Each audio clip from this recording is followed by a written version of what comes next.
Hello, everybody. This is Pastor Willie, and this is the encouraging word for today. When I was a teenager, I was a fan of track. I used to listen to track. I used to watch it on television when there was a meet. I would go there. I would run on a track meets at times. And my hero in those days was a man named Steve Prefontaine.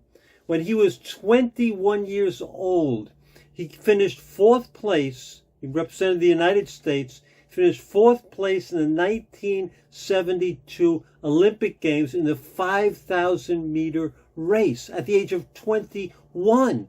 And he was set to be the champion the next year, 1976.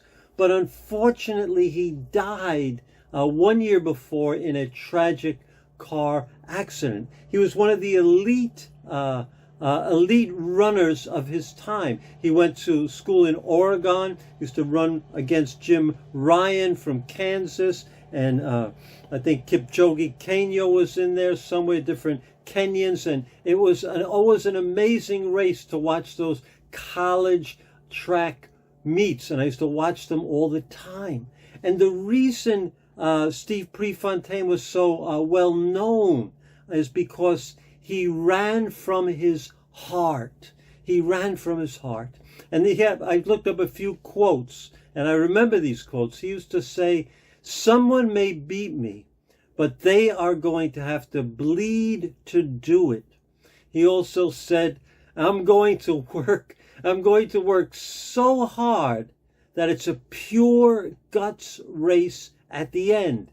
And if it is, I am the only one who can win. So he would run the pace up to an unbearable level. And then when they were in the last stretch, he had something in his heart, something within that he could connect with, and he would win. He had heart. He ran from his heart. And it's a lesson for us. We live the Christian life as followers of Jesus from the inside out. It's a heart matter. The Bible tells us, guard your heart. Don't have a divided heart. The Bible tells us to purify our heart. We want to have a heart on fire for God. We love God with all our heart. So the Christian life is a heart life. We live from the inside out. We live from our heart. Do you have that heart? There's a story in the Bible, actually a whole book, about a man named Daniel, a young man. Again, a young man. He probably would have been Steve Prefontaine's age. And he lived his life serving God from the heart. You know, he faced enemies, persecution. He was thrown into a lion's den, yet he was firm in his faith and who he was, no matter what anybody did, because he lived from the inside out. And listen, if you don't live from the inside out, you won't make it as a Christian. You'll be a half in, half out. You'll be half stepping your whole life. And it all started in Daniel chapter 1, and it's in verse 5 through 8. This is what it says. Daniel chapter 1, 5 through 8. The king assigned them, that's Daniel, Shadrach, Meshach, and Abednego. These are young men. The king assigned them a daily amount of food and wine from the king's table. They were to be trained for 3 years and then enter the king's service. And then he lists who they were. The chief officials gave them new names. To Daniel the name Belteshazzar, to Hananiah Shadrach, to Mishael Meshach, and to Azariah Abednego. Then it says this, but Daniel, so all this pressure was against him from the outside, to mold him, to change him, to have him become a Babylonian, if you will, to change him. You feel that pressure. I feel that pressure. Everybody feels that pressure.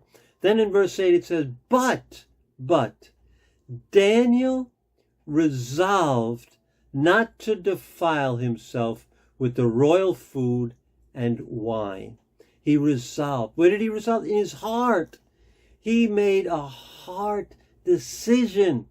And once he resolved in his heart, listen, they could have killed him and he would have not changed his resolve. And it's just like Steve Prontaine. He resolved and he lived from the inside out.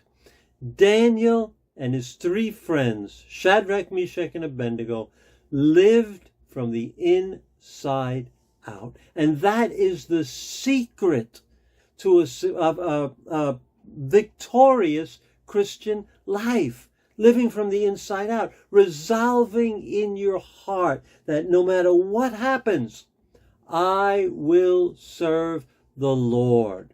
When you do that, my friends, you will be victorious. So today I encourage you, examine your heart. Let God sift your heart and ask God to give you a pure heart, a heart on fire for Him, and resolve in your heart that you will serve God no matter what. God bless you, and I'll see you at the finish line. Take care.